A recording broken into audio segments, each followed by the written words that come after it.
All right, how y'all doing? I've been talking about it for a while, and high demand, so we're gonna get it done. Not in a real good mood today, so we're gonna make it short and sweet. I've tried to do this video about 3 other times, and first time 17 minutes, second time is 12 minutes. I'm gonna try to get it under 7 minutes. But this is the Ben's Bait Breakdown. We're back with another episode, Ben's Bait Breakdown from Ben's Bass World, BBW. We out here catching them big girls every day. Today's episode is going to be about my primary baits. My primary baits are the textured crankbaits. I have a square bill version here. It's made by Excalibur. Got the red eyes in the rear, matte textured finish so it holds scent. And this is the square bill version in a spring to fall crawl. We have summer crawl in the square bill version, and then we have the spring crawl in the square bill version. Now these were once made by Excalibur. I don't know who makes them anymore, but you can still order the square bill versions. The round bill versions, my favorite. This is winter crawl, it's red. And so I use this from the transition from winter into spring, and sometimes I use it from spring into fall. But that's the winter crawl with the red eyes in the rear. This is a Bomber 4A. It's the same matte finish and the same paint scheme, same red eyes as the Excalibur, because once again, Excalibur and Bomber is owned by Pradco, a Japanese company that bought them out several years ago.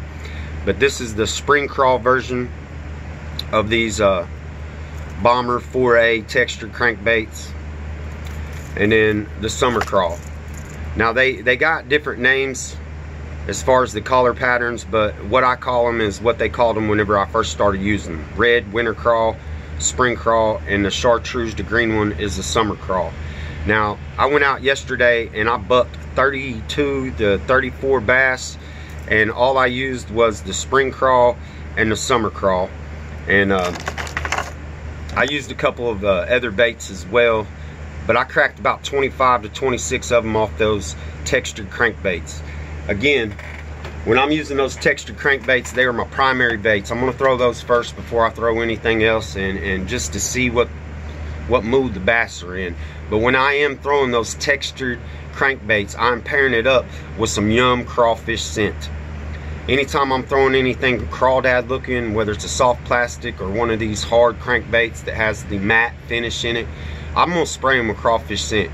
They hit it harder, they hold on longer, and it's the quadrifect. You know, not only does it smell good, it looks good, it feels good when it's in their mouth, it tastes good.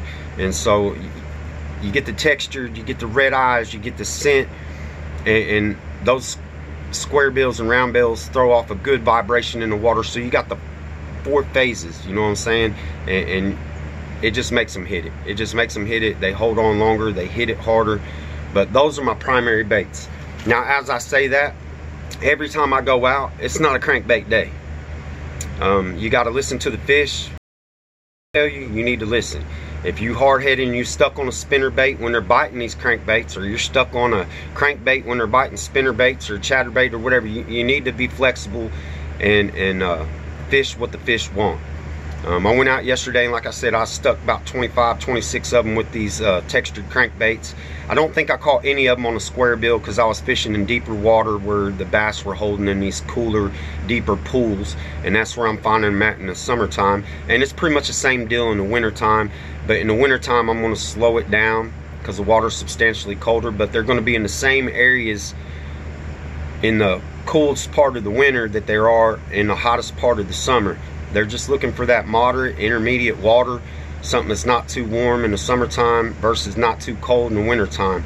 And so once I find them, I'm feeding them these textured crankbaits. And again, they are my primary baits, but every day is not a crankbait day. I don't get to go out and catch them every day on a crankbait, even though I'd like to, because I like to just cast and reel, cast and reel. I'm not a very patient person. I don't like stitching worms and stitching jigs. And I do fish worms, I do fish jigs, I fish swim baits, I fish all kinds of stuff. But my primaries are my textured crankbaits. These baits have caught me some big fish, man. I mean, my PB didn't come on those, but my second PB, a 12-pounder, came on a square bill textured crawdad bait about 2 springs ago. But I catch big ones, and I catch a lot of them on these texture crawl baits. And once again, don't be afraid to rip them through the water. Rip them as a crawdad swims. A crawdad doesn't swim just steady through the water. They pump, pump, pump, pump, and then they stop. Sometimes they float up, sometimes they sink down, but rip them through the water, and the bass are going to accommodate. They're going to hit them. Trust me. If you don't believe me, check out my Instagram, check out my YouTube, Fishing for a Cause, Ben's Bass World, Ben Ritter on Facebook, Ben's Bass World on Instagram. These baits work. So this has been another episode of Ben's Bait Breakdown. I'm breaking it down for you. I'm showing you how, when, and where I use them. And don't forget that spray, man. Give them the Quadra effect. Give them taste, sight, smell, feel, the vibration. Give them all of it. And you're going to be more successful, and you're going to catch bigger fish. Again, this is another episode of Ben's Bait Breakdown. We're doing it big out here in Ben's Bass World, BBW. We catching them big girls every day.